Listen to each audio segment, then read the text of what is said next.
Hey, what's up, everybody? Coming to you today with the what's next on Terence Crawford, the undefeated WBO Welterweight Champion and pound-for-pound top 2 fighter. I say top 2 because I have him ranked number 2 behind Canelo. But, he returned to action, took on Kell Brook, the former welterweight champion, dominated him. Well, didn't dominate him. It was still early. Brook actually, on 2 of the 3 judges' scorecards, won the 2 of the 3 first rounds. But in the 4th round, he just perfectly timed kind of chopping jab, almost like a short right hook that landed money that hurt him. And then he just jumped on him, and referee, initially scored it a knockdown. That's what it was scored.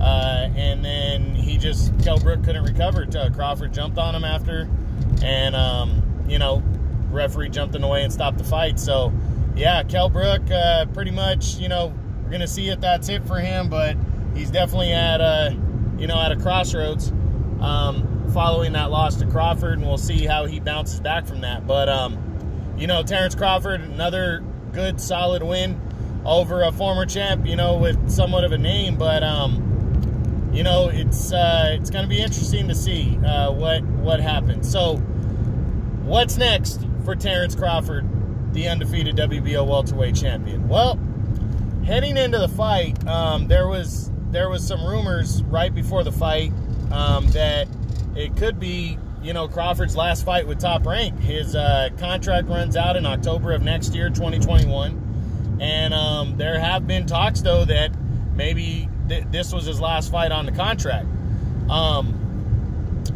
which would be good because Crawford has not been able to fight the top guys because they're all with the PBC at welterweight. So he's tried and invited him over, offered $5 million to Danny Garcia, got turned down. He's tried to set fights up with the PBC, but can't get it going. And then I don't know if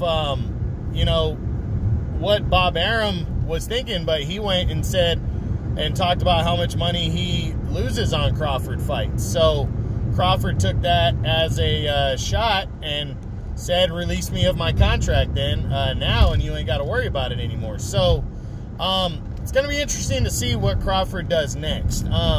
Personally, if he fights for Top Rank, I think it'll be one more time in the first half of 2021, and I believe it's either going to be a mandatory defense, but I really think he's going to push hard to try to make the super fight with Manny Pacquiao again, because they almost had that fight. It was basically the Arab country that they were going to go and fight in pretty much pretty much shut down the country because of COVID. So they weren't able to get that fight put together, but they were close.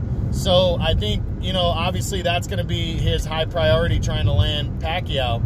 But because Pacquiao doesn't seem to be tied with the PBC anymore, and he could fight Crawford. But there's also been talks that Pacquiao is going to fight Conor McGregor. There's talks that he still wants to fight Mikey Garcia.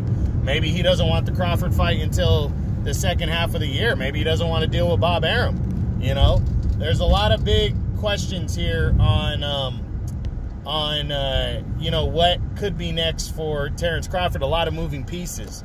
And again, it really depends on what he decides to do. If he fights one more time and it's not Pacquiao, he fights one more time for Bob Arum and then waits for his contract to end and doesn't fight again until November, December.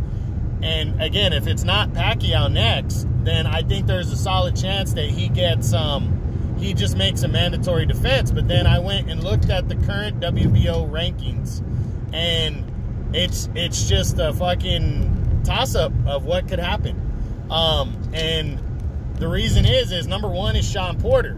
Now, it's going to be hard for PBC and Top Rank to come together.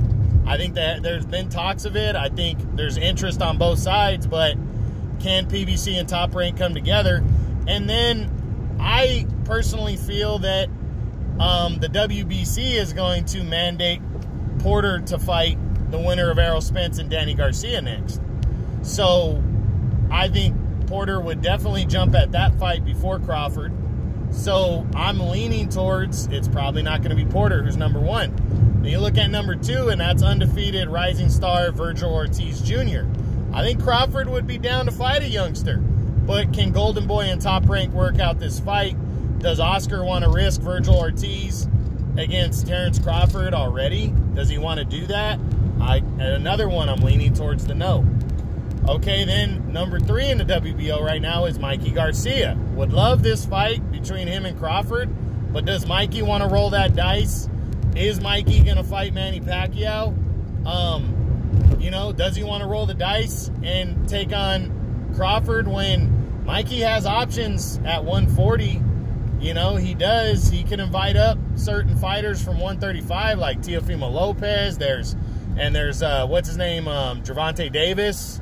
You know, there's options for Mikey other than taking the risk of fighting Terence Crawford. Now, he says he wants to win a world title at 147. Would he roll the dice against Crawford? I honestly don't think he will. So I'm leaning towards a no on that. Then there's Custio Clayton sitting at number 4. Now, Custio Clayton just fought Sergey Lipinets for the vacant IBF interim title, and he almost beat him. A lot of people think he won that fight. It was declared a draw. There's no new IBF interim champion. And right now, I haven't heard any talks that they're going to mandate Lipinets and Clayton to fight in a rematch to determine the new IBF interim champion. So, I think Clayton might jump on a title shot against Terence Crawford anyways faster than a fight with a rematch with Lipinets. But Crawford, for him to fight a guy like Clayton, it probably would have to be a last resort type thing. You know, Crawford would probably have to be like, you know, I'll just fight him just because there's nobody else. But I think it is possible, and it might be the most possible because, again, it's very hard for Crawford to get the big fights, especially fighting for Top Rank. And then the last guy in the WBO rankings, number 5, is Yordenis Ugas. Now, Ugas is currently the WBA interim champion. Or no, he's the regular champion in the WBA. Now, he's still somehow ranked in the WBO. Now, technically, it would be a unification bout if him and Crawford could come together and fight. You know, and that might serve as Crawford's mandatory as well. So, now Ugas is the one guy that fights for the PBC that not a lot of guys are interested in fighting. However, I heard rumors recently that Keith Thurman and Yordenis Ugas are interested in each other.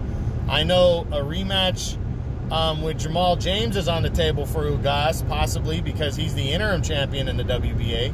So, you know, there's another fight that I think is possible, but I'm going to lean against it. So, you know, all that being said, what do I think Crawford's going to do next? The truth is I have no fucking clue. It really depends on what goes on with this contract situation with Top Rank. I do absolutely think he's going to go after the fight with Pacquiao to try to make it happen. But does Pacquiao really want to fight him? Because Pacquiao hasn't fought since July of last year. You know, it's going to be well over a year and a half by the time Pacquiao's ready to fight next year and Crawford's ready to fight. So I'm thinking March or April when these two guys are ready to go at it. And that's going to be, you know, 4 months shy of 2 years since Pacquiao's been in the ring. Does he want to go straight into a showdown with Crawford? I don't know if he wants to do that. That's a big, big risk, big roll of the dice. There's no guarantee that that fight's going to take place with a crowd because of COVID still going on. So a lot of moving pieces.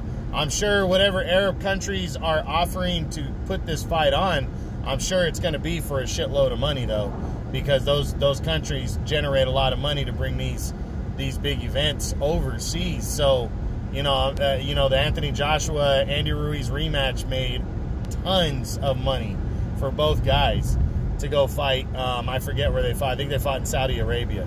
So, you know, I think they're trying to bring another super fighter like Crawford over, and Manny Pacquiao is still probably the biggest name in boxing still of active boxers, you know, next to Canelo, but I think he still has the bigger name. So it's going to be interesting. Terence Crawford, you know, it looks like the big fights are knocking on his door because his contract is almost up. And, you know, hopefully Bob Arum just lets him out of his contract that the fight with Pacquiao can't be made, or he just lets him out of his contract in general, and he can fight Pacquiao if Pacquiao's interested. Maybe Keith Thurman. Keith Thurman keeps calling him out. Maybe they can fight. You know, Crawford is most likely going to sign with the PBC to get all these big fights made, you know, against those guys. And, you know, the sky's the limit if he's let out of his contract. So we'll see what happens. But that's the what's next on Terence Crawford, the undefeated WBO welterweight champion at 147 pounds and one of the pound-for-pound best fighters in boxing. All right, guys, True Boxing. You've been hit with the truth.